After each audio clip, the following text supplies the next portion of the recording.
Well, there's a few things about Eastern Kentucky that concerns me. Obviously, they take 27 threes per game, and if a team gets hot from the three-point line on any given night, they can beat you. They were going to be on a 5-game winning streak, and they lost to Ball State in overtime. Nick Mayo, their inside player, is probably going to be the OVC Player of the Year 2 or 3 years in a row. He was a tremendous player. Could play and start for most ACC teams. He's really terrific, and they're great in transition. So it'll be a good test for us getting ready for that 4-game stretch. And we've got to defend the three really well. We've got to defend Mayo well, and we've got to stop Dylan Abar from the outside. Looks like Dylan, if he doesn't shoot a three, he's not going to shoot it. I want to know his other 3 shots. He's made 2 of them. What have you seen with Dylan and since he's been there, Coach Owens? You know, it's great because it's a perfect scenario. I've known him right as he was born, and it's great because he spent 3 years here going against great guards every day. Now he's getting the opportunity to play 15, 16 minutes a game, and that's outstanding because we all love Dylan.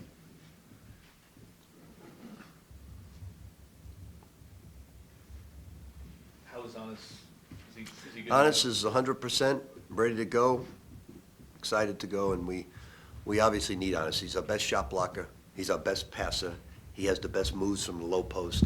Mango's getting healthier. So I'm hoping we can put together a complete game. What did you guys work on? Well, boxing out, every game it's something different. Boy, you got a new hairdo, huh, Jeff? You really, Just got it done it's a yesterday. little Justin Timberlake look. I got a young girlfriend. What was the question? What have you been working on? You had a week off between games. Well, obviously, we gave up so many offensive rebounding.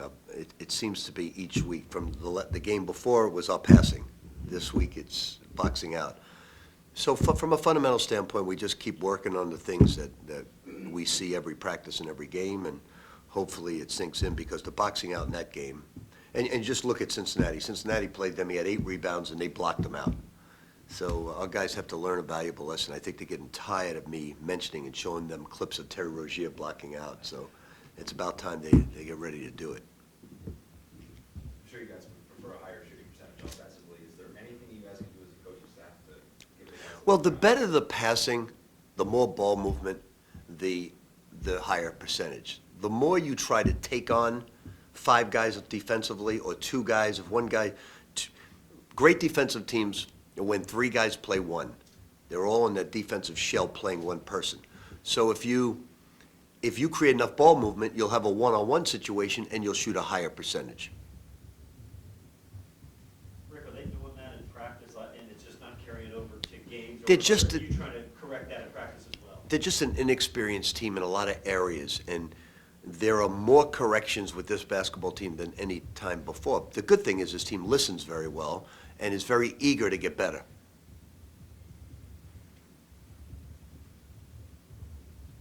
On an unrelated note, did you have any interaction with Craig Sager during your career, and what did you think when you learned of his passing? Obviously, you know, we've seen it with Jimmy Valvano and Craig Sager. Craig Sager was the most, you know, I've spent 8 years in the NBA and encountered a lot of different interviews with him. He was a great guy, a fun guy, liked to have a lot of fun, and he persevered as long as he could. He fought as long as he could. But everybody in the NBA loved Craig Sager. He's just one of those guys that players liked, referees liked, coaches liked, and everybody really is going to miss him. He brought a lot to the NBA.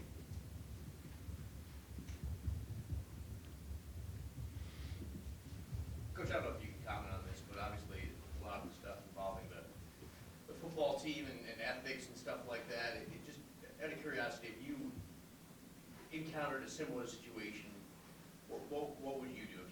If a player, if you just happen to find plays or something like that, would you go right or would you use it? I mean, what's your thoughts?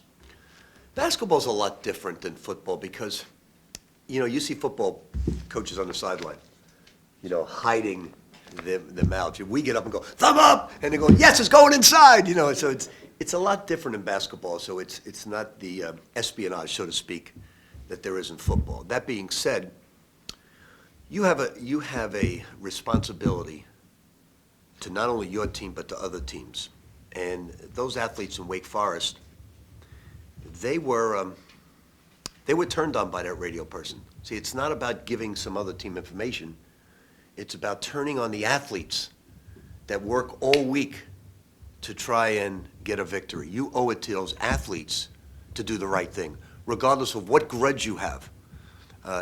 That's a terrible thing that announcer did to those Wake Forest athletes. That being said, here, it's a very, I posed it to my own staff. I said, what if somebody called us up and said they saw Kentucky practice and they're working on a 1-3-1 zone and a 3-2 zone? It's too late to say, I don't want to hear that, in that situation. But this was obviously a lot different. It was transmitted information. It doesn't really happen in basketball at all because of that. Football's totally different. They're looking to get every little edge on every little play. The only thing I will say about the situation here, it's wrong what that announcer did. It's a terrible, terrible thing what he did. It's a terrible, terrible thing what Andre McGee did to our program. And sometimes you don't know why. A grudge is not enough to take that away from all the Wake Forest athletes. A grudge is not good enough. You got to bury your grudges. But he's going to have to ask for forgiveness from a lot of people for him. So I don't want to at Christmas time kill that person. But what I will say is this. Sometimes I thought it was funny at the time, and at the time it wasn't funny. But today when I look at it, when I said, look, I'm tired of negativity. Larry Bird's not walking through that door. Kevin McHale's not walking through that door. Robert Parrish, and they take a press conference. And when you have thousands of press conferences, you are going to say the wrong things from time to time. Okay, there's just no way around it. That being said, all I can tell you is this. I've worked with the man now for 16 years. Tom Jurich has the most integrity. The two people I've met, there's 3 ADs that I've worked for in my lifetime for a long time. Lou Lamoriello for Providence and now with the Toronto Maple Leafs. C.M. Newton for Kentucky, and Tom Jurich. Those 3 people I hold on the highest pedestal for integrity. When this breaks, Tom Jurich told me with our problem, he said, if one person lies, they are gone, finished. If you find anybody lying in this, coach, whether it's a player, assistant coach, or anybody, they're gone immediately. We're not even going to think about it. So Tom is not about, every AD wants to win, but Tom, it's the right thing first. So he gets up at a press conference, and he's going to take ownership of that. And he may come across the wrong way in the eyes of people. Like the 1,000 of press conferences I have, I'm sure I've come across the wrong way. That being said, the thought behind it is not what came out in that press conference. Tom Jurich is all about integrity, is all about doing the right things, is all about honor. Tom Jurich, now, he has said to me numerous times, Coach, you tell the truth in any situation, everybody tells the truth, I'm backing you 100% in that situation. But we've got to have the truth. If someone doesn't tell him the truth, there's going to be major consequences to pay in that regard. So all I can tell you is, I love these people that live in glass houses and say, oh, there's no way Lamar should ever be considered a Heisman Trophy candidate. Who's never put on a football pad in his life, and they say something like that, okay? And then Lamar stands up with that Heisman Trophy, which we celebrate greatly today. But these athletic directors today have a tough, tough job because, what the athletes today do and what they don't do and watching them, and it's a difficult world. Parenting's a difficult world that we live in today. It's so hard because of social media and what access they can get about things. So all I can say is from Tom's standpoint, the man will do the right things. He's always about doing the right things. He's about honor and integrity. I just watched him as a dad. I've watched him as a leader, an athletic director.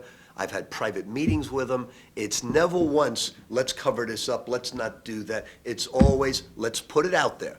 Now, he may not have put it out there the right way in his tone, whatever it may be, but he says, let's put it out there, let's take ownership of it. We got a problem, let's look it square in the eye and let's solve it. So the man to me is like C.M. Newton and Lou Lamoriello. I never thought I could put another man on the same level with Lou Lamoriello and C.M. Newton, and Tom Jurich is right there with him. So I don't know what's going to become of this. I don't have enough knowledge of it. What that radio person did is extremely wrong. We must if we've done things wrong, or Virginia Tech has done something wrong, or Army's done something wrong, everybody's got to take ownership of it because they owe it to the athletes at Army, Virginia Tech, and the people they're playing against. The athletes are the one putting the work on the field and on the basketball court. As a competitor, as a guy that wants to win so bad, and I know you do, how hard is it to kind of toe that line between winning at all costs and that ethic? Well, I always complain to the officials. I said, you can't let these coaches complain to you in your face on every single call, basically to try and intimidate you to change the game. So I said, you got to stop that. You got to referee the game like an NBA official and say another word out of you, and you're going to be in the locker room. And that's the way the NBA does it. So it's a game for the athletes, the student athletes, and that's what we've got to look at right now. And I just know what Tom is about. And he'll get to the bottom of it. It's tough right now because, I didn't know when it first came out. I hear about these things, and you hear about it, and then now more information comes out. Now Virginia Tech's come out, Army, and there's more than Virginia Tech and Army, if that comes out. And it's a hell of a grudge for a person to ever sink to that level. Is that enough on that subject? Is that a quick enough answer? Let's talk about Donald Trump now. Back to basketball. Yep. I know this came more, but talk about the 4-game stretch. You've been talking about it all year, and now that you're here, how difficult the turnaround is going to be? Well, the difficulty is not in the turnaround. The difficulty is in the quality of the opponent. You first face a Kentucky team that probably has 3 guys in the top 10 in the draft, and they're extremely well coached.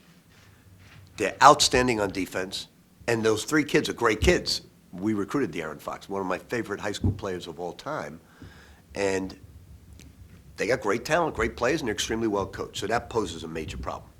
Then you got Virginia, where the coach goes into tremors if a team scores on him. So they're very difficult to get a good look at the basket.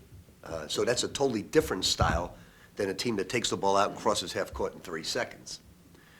And obviously then you get Indiana, totally different style of play, very difficult style of play to go against. And then you go at Notre Dame and you play 5 overtimes.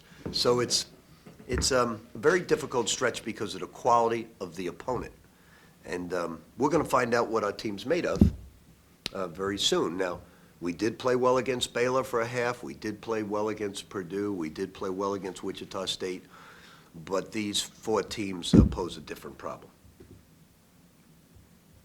Do you feel like this team's ready for this? I mean, as ready as they can be at this Not point? fundamentally, Russ. Effort-wise, yes. Fundamentally, no. Have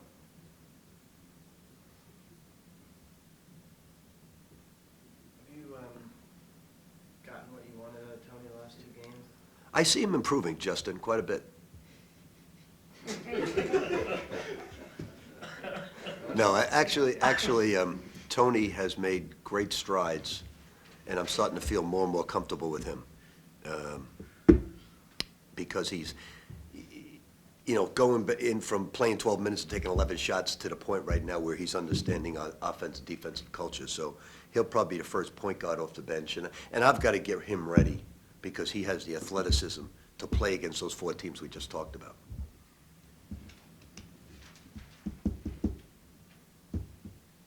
Anything else for Coach? Coach, real quick, last night during the broadcast, they identified you as the head coach of Kentucky. Did you get any funny texts? Well, that was a 97 broadcast. Donovan Mitchell and a host of other people text me and says, "You're leaving us?" And then they showed me the thing, and I laughed, obviously. But I was so tired at that game, I forgot it was on TV because I was almost falling asleep at the game. And it's tough to fall asleep with the action I was watching because it was brilliant. But it is kind of funny when they make mistakes like that. It's the Minority Classic. Talk about being there and obviously having, I think the last few years you've had an assistant or someone connect to you. Yeah, we always try to get people in that knew Billy and some, like Dan McHale knew Billy. Steve Lockmuir, the athletic director of Eastern Kentucky, knew Billy really well. So you try to do that, and we try to make it, both teams have an MVP, both teams get gifts, and we try to celebrate someone that's special to our family and the Minotti family, and you know, it's, Dan McHale's doing a terrific job there right now, and we're looking forward to seeing Dylan. And most important thing, we're looking forward to playing a complete game, putting together a complete game. Does your entire family come for this game? Yes, yep, except for my, some of my children, they're in Florida right now, and they can't make it. They're gonna make it up for, obviously, the Kentucky game. All righty? Anything else? Thank you. Thank you.